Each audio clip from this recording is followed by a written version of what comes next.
हे friends, आप सभी का स्वागत करते हैं चैनल पर एक बार फिर से। अटल बिहारी वाजपेयी मेडिकल यूनिवर्सिटी उत्तर प्रदेश से फ्रेंड्स आप सभी लोगों के लिए फर्स्ट काउंसलिंग का रिजल्ट अनाउंस हो चुका है, जिसमें काफ़ी ऐसे स्टूडेंट्स हैं जिन्होंने पार्टिसिपेशन दिया था फर्स्ट राउंड की काउंसलिंग में, बट उन छात्रों को कॉलेज नहीं मिला। ठीक है, तो अब उनको क्या करना होगा, तो जो कॉलेज वो चाहते हैं उनको अलॉट हो। तो प्राइवेट में आपके चांस हैं या नहीं, सेकंड काउंसलिंग आपको करवानी चाहिए या नहीं करानी चाहिए, कितने मार्क्स पर आपको सेकंड काउंसलिंग में पार्टिसिपेट करना चाहिए, तो ये वीडियो आपको सारी चीज़ें क्लियर कर देगा फ्रेंड्स। आप सभी लोग इस वीडियो को ध्यान से समझिएगा और उसके बाद में अपने जो काउंसलिंग आप करवाने जा रहे हैं उसका फ़ैसला आप खुद लीजिएगा, ताकि आगे चल के जो सिक्योरिटी फ़ीस है उसके चक्कर में आपको ज़्यादा परेशान होना ना पड़े। क्योंकि देखिए, मैं वीडियो के स्टार्टिंग में ही आपको क्लियर कर देती हूँ फ्रेंड्स, काफ़ी ऐसे स्टूडेंट्स होते हैं जिनको कॉलेज अलॉट होता है, ठीक है, बट वो क्या करते हैं, उस कॉलेज को एडमिशन नहीं लेते, जा कर के रिपोर्टिंग नहीं कराते, तो ऐसी टर्म एंड कंडीशंस में सिक्योरिटी फ़ी उनकी वापस नहीं की जाती है, फिर बाद में वो परेशान होते हैं। ठीक है, तो ये चीज़ें मैंने ऑलरेडी क्लियर कर रखी, हर वीडियो में मैं आपको समझाती हुई आ रही हूँ, ताकि आप कोई भी मिस्टेक ना करो जो लास्ट ईयर वाले स्टूडेंट्स यहाँ पर करके गए हैं। ठीक है, तो अगर आप फर्स्ट टाइम फॉर्म फिलअप किए थे या फिर फर्स्ट टाइम आपने रजिस्ट्रेशन किया है, तो इस बार आपको सारी चीज़ों को क्लियर करना है, ताकि आगे चल के आपको प्रॉब्लम क्रिएट ना हो। तो चलिए, सारी चीज़ें आपको इस वीडियो में क्लियर कर देंगे। प्राइवेट के लिए अगर आप चाहते हैं कॉलेज आपको मिले, तो कितने मार्क्स पर आप काउंसलिंग कराएं फ्रेंड्स, क्योंकि देखिए काउंसलिंग आप करवा रहे हो, ठीक है, 500 रुपये का आप पेमेंट कर रहे हो, प्लस आपको 5K सिक्योरिटी फ़ी भी लग रही है। तो यहाँ पर अगर कॉलेज भी अलॉट नहीं हो रहा है आपको, या फिर आपकी बाद में सिक्योरिटी फ़ी में कोई प्रॉब्लम आ रही है, तो वो भी इशू यहाँ पर क्या सॉल्व नहीं हुआ है। लास्ट ईयर का अभी भी इशू चल रहा है। काफ़ी बच्चे ऐसे कमेंट्स करते हैं कि अब उनकी सिक्योरिटी आएगी या नहीं आएगी, तो उसके बारे में पॉसिबल ही नहीं है, क्योंकि एक बार पोर्टल ओपन हुआ था उसमें, ठीक है, काफ़ी बच्चों को सिक्योरिटी मिली और काफ़ी बच्चों को सिक्योरिटी अपनी वापस नहीं मिली है।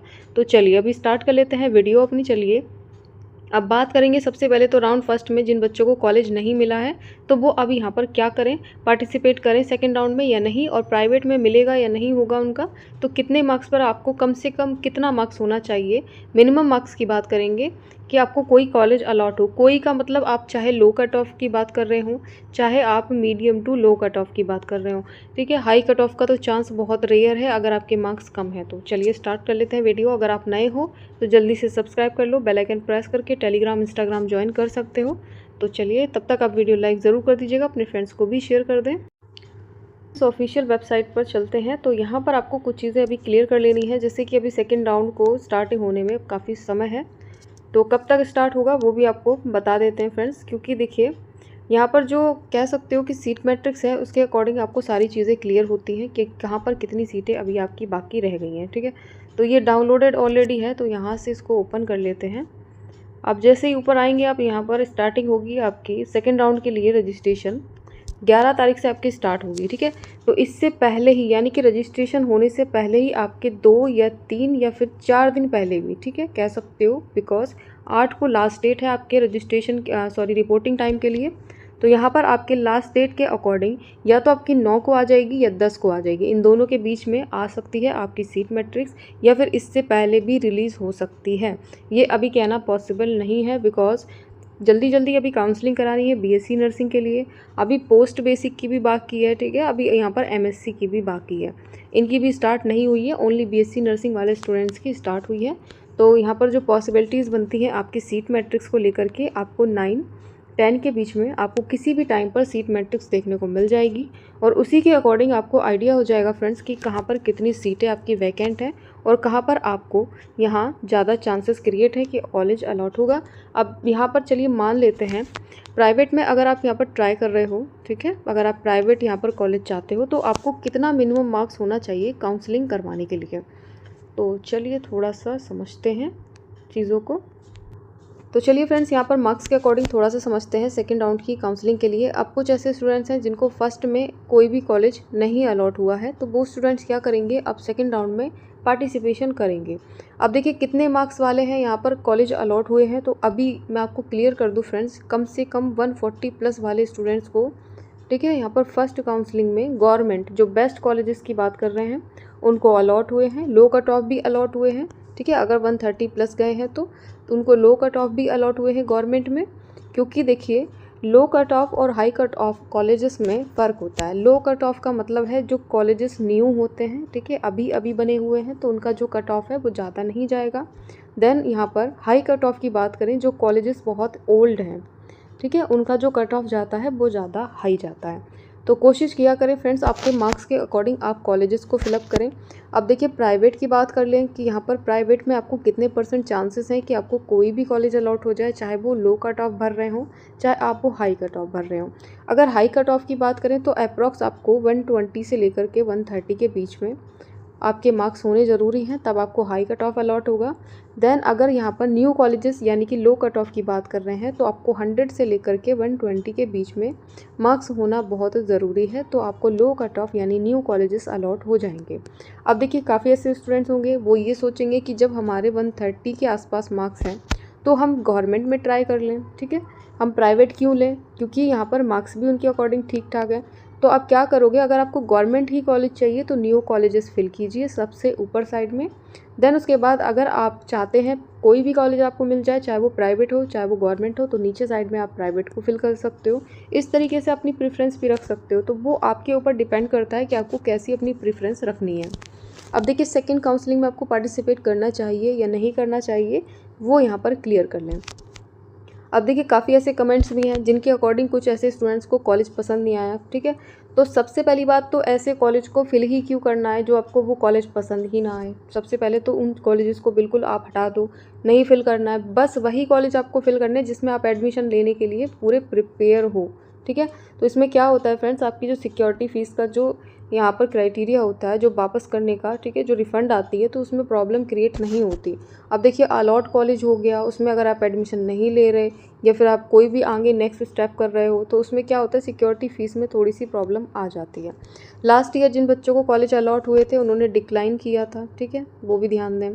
डिक्लाइन करने वालों की सिक्योरिटी फ़ीस कुछ बच्चों की वापस नहीं आई है। चाहे तो आप कमेंट पढ़ सकते हो पुरानी वीडियोस में जा कर के, आपके पास में पूरा प्रूफ है, सारी चीज़ों को आप क्लियर कर सकते हो।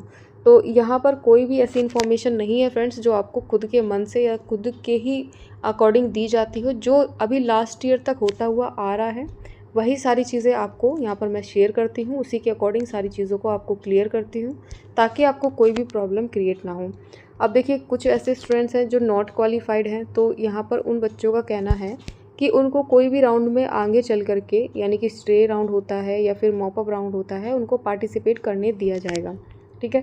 तो मैंने स्टे राउंड के लिए ऑलरेडी वीडियो बनाई है 2023 के जो यहाँ पर काउंसलिंग रही थी स्टे राउंड की, तो वो वाला जो काउंसलिंग गाइडलाइन है उसके अकॉर्डिंग मैंने समझाया था कि यहाँ पर कोई भी ऐसा स्टूडेंट नहीं है जिनको नॉट क्वालिफाइड को चांस मिला हो, ठीक है। उसमें साफ साफ आपको बता दिया था कि क्वालिफाइड स्टूडेंट ही ओनली पार्टिसिपेट करेंगे।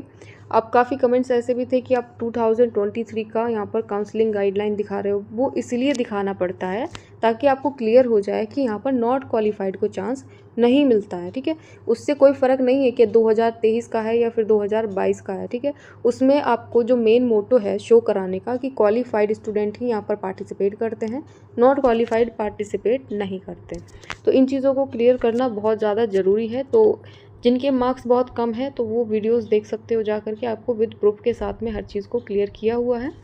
तो अलग से कोई भी इशू नहीं है फ्रेंड्स, आपने जो इन्फॉर्मेशन है वो बिल्कुल एकदम करेक्ट है। अकॉर्डिंग टू ABBMU के थ्रू जो ऑफिशियल नोटिस होता है उसी के अकॉर्डिंग तो सारी चीज़ें आपको प्रोवाइड की जाती हैं, इन्फॉर्मेशन प्रोवाइड की जाएंगी, उसके अलावा थोड़ी ना अलग से कुछ होगा। अब चलिए मानते हैं अपने टॉपिक पर आते हैं। सेकेंड राउंड में अगर आप पार्टिसिपेट कर रहे हो तो कितने % चांसेस यहाँ पर क्रिएट होते हैं। सबसे पहली बात सीट मैट्रिक्स आने दो, ठीक है। तो सीट मैट्रिक्स जैसे ही आती है उसमें आपको सीटें क्लियर होंगी, कितनी सीटें खाली हैं।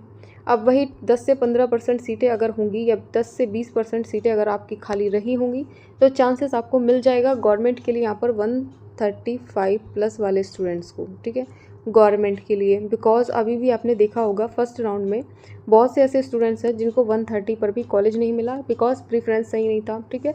KGMU डाल दिया सबसे पहले कॉलेज, LLRM डाल दिया कॉलेज, तो इस तरीके के कॉलेज नहीं फिल करने, लो कट ऑफ यानी न्यू कॉलेजेस फिल करने हैं तो चांस मिल जाएगा। अब ऐसा देखिए आप हमेशा सोचोगे, हमेशा यही आपके मन में एक बात आई होगी कि प्रेफरेंस मायने नहीं रखती। एक मैंने कमेंट अभी देखा था थोड़ी देर पहले कि बोला था कि प्रेफरेंस ऐसा कुछ नहीं है कि प्रेफरेंस के अकॉर्डिंग कॉलेज अलॉट नहीं होते, तो प्रेफरेंस ही सबसे ज़्यादा मेन पॉइंट होता है, ठीक है, कॉलेज अलॉट होने के लिए। तो आपका जो यहाँ पर क्राइटेरिया है ना खुद से समझने का, तो ऐसा नहीं होता है।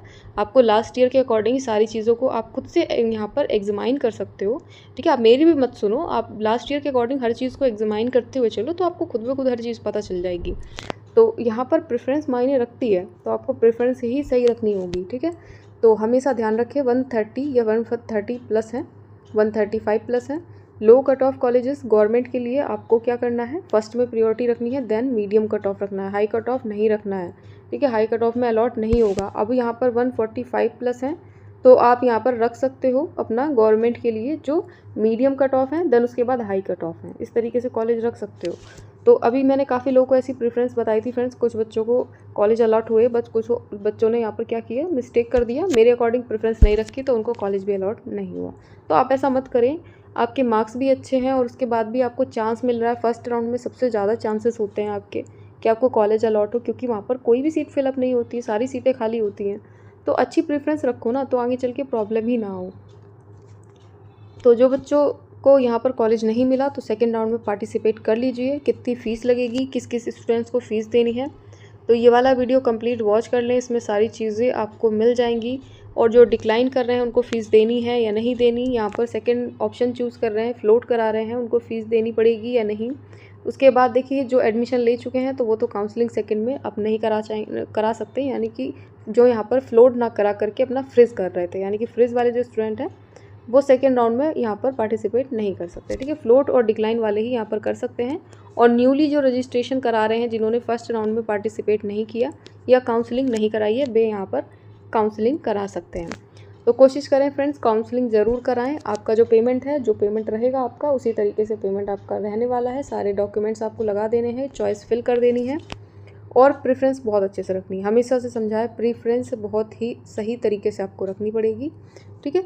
तो चलिए अभी के लिए इतना ही। और अभी क्या करेंगे फ्रेंड्स, अपने वीडियो को लाइक कर दीजिए, चैनल को सब्सक्राइब करके बेल आइकन प्रेस कर दें। टेलीग्राम इंस्टाग्राम चाहते हो तो ज्वाइन कर लीजिएगा ज़रूर। आप यहाँ पर टेलीग्राम इंस्टाग्राम का लिंक डिस्क्रिप्शन में मिल जाएगा, वहाँ से जाकर आप मुझे ज्वाइन कर सकते हो। देन प्राइवेट के लिए अगर आप चाह रहे हो फ्रेंड्स, तो आपके चांसेस क्रिएट हो जाएंगे, क्योंकि वहाँ पर कोई भी कैटेगरी वाइज डिस्ट्रीब्यूशन नहीं है, आपके मार्क्स के अकॉर्डिंग डिस्ट्रीब्यूशन हो रहा है, ठीक है। तो वहाँ पर कोई भी कैटेगरी में आप देख रहे होंगे सीटें नहीं होती, ओवरऑल सीटें होती हैं, तो वहाँ पर आपके चांसेस ज़्यादा होते हैं। तो बेस्ट कॉलेज अगर चाहते हो प्राइवेट में, तो बेस्ट कॉलेज भी आपको मिल जाएगा। अप्रॉक्स 125 प्लस अगर मार्क्स हैं आपके, या 120 प्लस हैं, ठीक है, या फिर आप कह सकते हो 100 प्लस हैं। तो इस तरीके के जो स्टूडेंट्स हैं पार्टिसिपेट ज़रूर करें, प्राइवेट कॉलेज मिल जाएगा। और 130 प्लस अगर हैं तो आप गवर्नमेंट में ट्राई करें, ओनली न्यू कॉलेजेस के लिए, ठीक है। 140 प्लस हैं तो आप गवर्नमेंट में ट्राई करें, थोड़े medium to high cut off colleges में। और यहाँ पर अगर कह सकते हो कि आपके जो मार्क्स हैं, ठीक है, 80 से लेकर के 90 के बीच में है, तो वो प्राइवेट कॉलेज में ट्राई कर सकते हो, ठीक है। लो कट ऑफ कॉलेज चूज़ कर लो, यानी कि न्यू कॉलेजेस हैं उनको फिलअप कर दो, वो ईजिली अवेलेबल हो जाएंगे, अलॉट हो जाएंगे, उसमें कोई दिक्कत नहीं है, ठीक है। तो चलो अभी वीडियो लाइक कर दो, चैनल को भी सब्सक्राइब कर देना, अपने फ्रेंड्स को भी शेयर कर देना। So thanks for watching dear friends.